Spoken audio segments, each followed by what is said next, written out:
2 दिवसांपूर्वी आमदार राजेश क्षीरसागर यांनी शक्तिपीठ महामार्गाच्या समर्थनार्थ मुंबईत बैठक घेतली।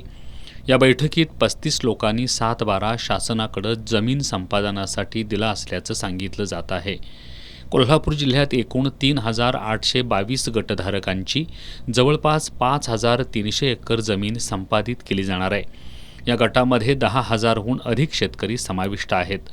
यामुळे गटधारकांच्या 1%ही लोकांचं या महामार्गास संमती नाही हे यावरून स्पष्ट झालंय।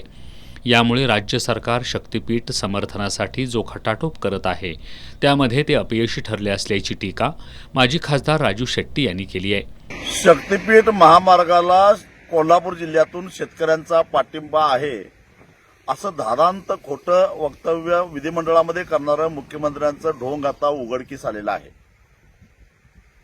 त्यांनी सांगितलं की 1,000 शेतकरी त्यांना भेटून शक्तिपीठ महामार्ग करावा अशी विनंती केली, परंतु 2 दिवसापूर्वी मुंबईमध्ये MSRDCच्या ऑफिसमध्ये आमदार राजेश क्षीरसागर यांच्या पुढाकारानं जी बैठक बोलावली होती त्यामध्ये 35 लोक उपस्थित होते आणि त्यांची नावही त्यांनीच प्रसारित केलेले आहेत।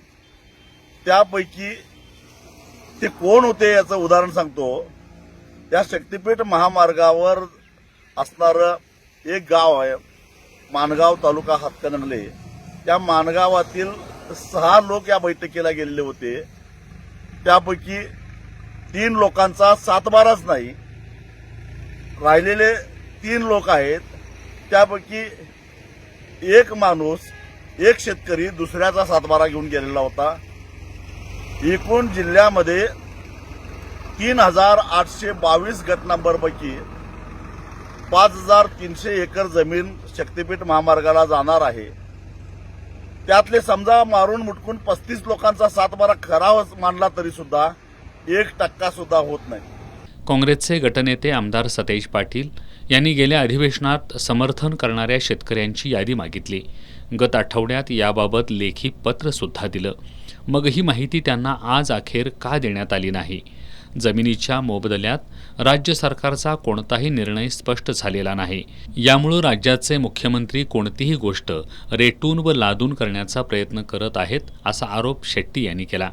आमदार राजेश क्षीरसागर यांनी खोटी वैद्यकीय बिलं दाखवून 86 लाख रुपयांची शासनाची फसवणूक केली आहे। तेच राजेश क्षीरसागर आता शक्तिपीठ महामार्गात बोगस शेतकरी दाखवून 50,000 कोटीत ढपल्यामध्ये हिस्सा घेण्यासाठी खटाटोप करत आहेत असा आरोपही राजू शेट्टी यांनी केलाय।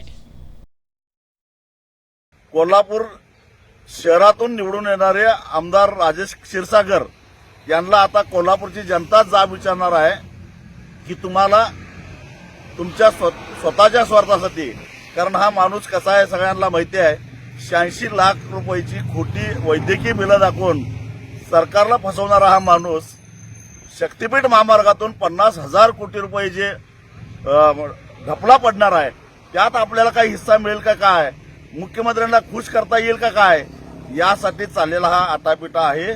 मुख्यमंत्री असोत, राजेश क्षीरसागर असोत किंवा अन्य कुणीही असोत, हे जे 7/12 नसताना सुद्धा बैठकीला गेलेले होते ती सुद्धा या अशाच पद्धतीनं आशाळभूतपणे आपल्या वाट्याला काही शीतं येतील का म्हणून गेलेली ही सारी भूतं आहेत। शक्तिपीठ महामार्ग होऊन देणार नाही म्हणजे नाही, कारण शक्तिपीठ महामार्ग झाला तर कोल्हापूरची शेती उद्ध्वस्त होणार आहे, कोल्हापूरचं जनजीवन उद्ध्वस्त होणार आहे आणि कोल्हापूर उद्ध्वस्त होणार आहे। त्यामुळं आम्ही हा महामार्ग होऊन देणार नाही।